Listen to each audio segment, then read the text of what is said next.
पहुंचा रहे हैं। और देखिए कि दूर दराज तक यहाँ जो कैमरे की नजर जहां तक जा रही है वहां तक जो श्रद्धालु है उनका तांता लगा हुआ है।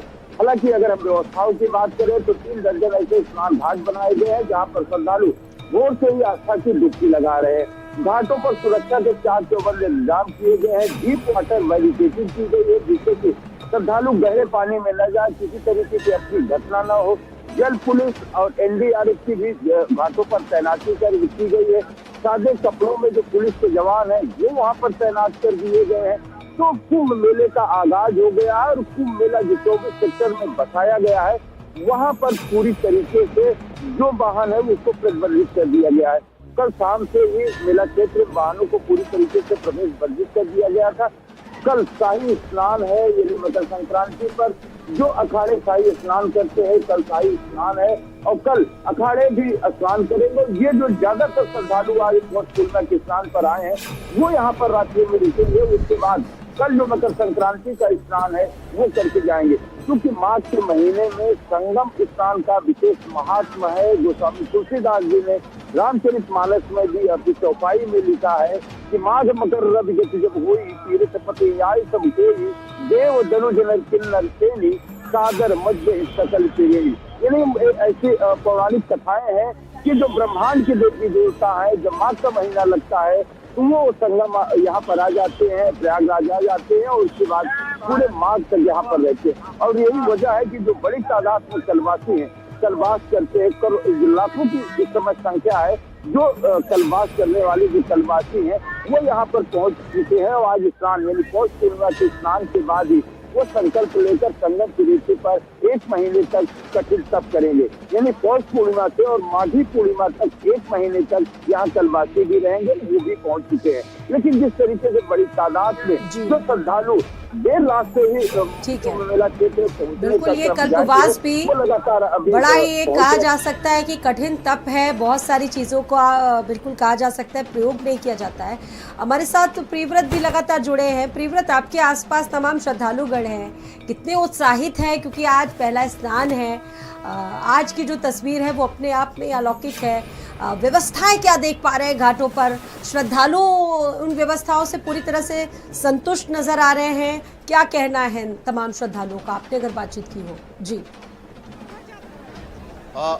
बिल्कुल, यहाँ पर स्वाति दूर दूर तक आपकी नजरें जाएंगी तो यहाँ पर भारी संख्या में श्रद्धालु जो हैं वो आस्था की डुबकी लगाते हुए नजर आ रहे हैं। जहाँ तक आपकी नजरें जाएंगी वहाँ तक आपको सिर्फ और सिर्फ श्रद्धालु नजर आएंगे। तो वहीं देखिए दूसरी तरफ जो बैरिकेड्स लगाए गए हैं, जो बैरियर्स लगाए गए हैं कि लोग इससे आगे ना जाएं, इससे आगे खतरे का निशान है। और सामने आप देख सकेंगे कि पीली जो ड्रेस है उसमें वहाँ पर लोग पहुँचे हुए हैं और यहाँ पर कमांडर्स तैनात किए गए हैं जो लोगों को अलर्ट करते हैं कि इससे आगे ना जाए और यदि कोई उससे आगे जाता है तो जल पुलिस उसके लिए लगातार यहाँ पर पेट्रोलिंग करती हुई नजर आ रही है। देखिए दूसरी तरफ यहाँ पर आस्था का जनसैलाब किस तरीके से उमड़ रहा है। पुलिसकर्मी जो हैं वो यहाँ पर तैनात किए गए हैं, एनडीआरएफ को तैनात किया गया है, जल पुलिस तैनात की गई है। कोई भी अनहोनी ना हो, कोई भी हादसा ना हो उसका पूरा ख्याल रखा गया है। तमाम व्यवस्थाएं जो है वो पूरी तरीके से अलर्ट है। सुरक्षा व्यवस्था अभेद किले की तरह इस मेला क्षेत्र को तब्दील कर दिया गया है। दूर दूर से जो श्रद्धालु पहुंचे हैं वो रात से ही यानी कि 12 बजे से ही वो आस्था की डुबकी लगाते हुए नजर आ रहे हैं। और देखिए यहाँ पर उत्साह जो श्रद्धालुओं के अंदर है वो साफ तौर पर देखने को मिल रहा है। और यहाँ पर कुछ श्रद्धालु मौजूद हैं, उनसे बातचीत करेंगे कि आखिर वो कहाँ से पहुंचे हुए हैं। चाचा कहाँ से पहुंचे हैं आप? हम उत्तराखंड से।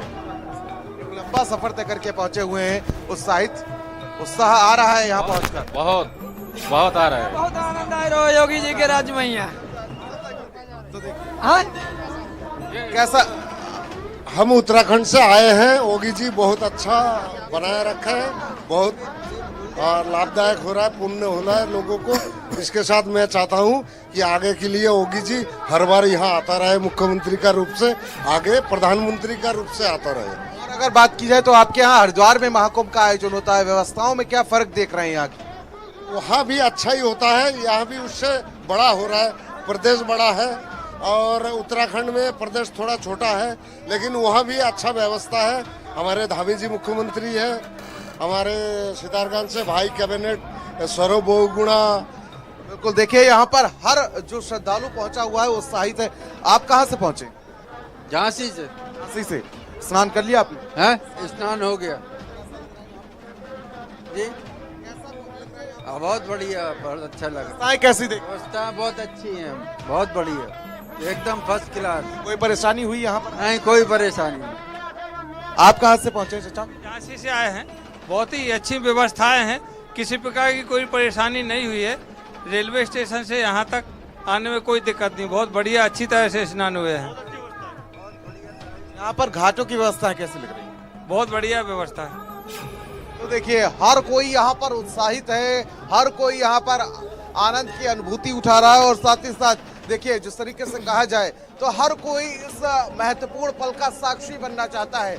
महाकुंभ का जिस तरीके से आज आगाज हो रहा है, हर कोई आस्था की डुबकी लगाना चाहता है, हर कोई यहाँ पर इस महाकुंभ का जो आगाज हो रहा है उसका साक्षी बनना चाहता है, क्योंकि एक लंबा अंतराल 144 साल बाद ऐसा सहयोग बना है जो ये महाकुंभ का आयोजन इतने भव्य और दिव्य तरीके से हो रहा है। स्वाति, बिल्कुल ये अद्भुत सहयोग ही कहा जाएगा कि 144 साल बाद जब इस तरह के अद्भुत सहयोग बनते हैं और ये अपने आप में एक महा रिकॉर्ड है।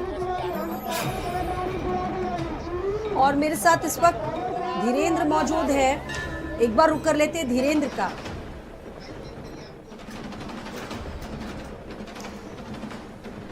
धीरेन्द्र का रुक कर लेते हैं। धीरेन्द्र, 144 साल के बाद पौष पूर्णिमा के मौके पर ये अद्भुत सहयोग बन रहा है। आपने लोगों से भी बातचीत की होगी, कितना लोगों को कहा जा सकता है कि गर्व की अनुभूति हो रही है, किस तरह की अनुभूति हो रही, क्योंकि 12 साल में पड़ता है एक बार इस तरह का अद्भुत सहयोग, और वो भी 144 साल के बाद। कहा जा सकता है कि जब नक्षत्र भी विशेष कृपा बना रहे होते हैं तो श्रद्धालुओं का उत्साह तो अपने आप में दुगना हो जाता है। आपने साधु संतों से बातचीत की होगी, कितना महत्व है आज पौष पूर्णिमा के स्नान का? देखिए, अगर हम संयोग की बात करते हैं तो जो ग्रह नक्षत्र उसमें समय पड़ रहा है वो 144 बाद ही है, और निश्चित तौर से जो साधु संत हैं, जो तपस्वियों उनके जीवन काल में ये पहला ऐसा अवसर होगा जो कि ऐसे पुण्य संयोग में महाकुंभ पड़ रहा है और वो आस्था की डुबकी लगा रहे हैं, मुक्ति की कामना कर रहे हैं। यही वजह रही कि लाखों की तादाद में जो श्रद्धालु हैं कल से ही यहाँ पर पहुंचना शुरू कर दिए हैं, और आज भी वो भीड़ लगातार बढ़ती जा रही है, भीड़ में कमी नहीं आ रही है। कल मकर संक्रांति के स्नान है और मकर संक्रांति के स्नान के साथ ही जो शाही स्नान है वो कल यहाँ पर होगा। जो अखाड़े हैं वो यहाँ पर स्नान करेंगे, तो वो जो तस्वीरें होंगी, जो नागा साधुओं के दर्शन होंगे, तो ये जो भीड़ आज यहाँ पर आस्था की डुबकी लगाने के लिए आ रही है, कल यानी आज रात में भी यहाँ पर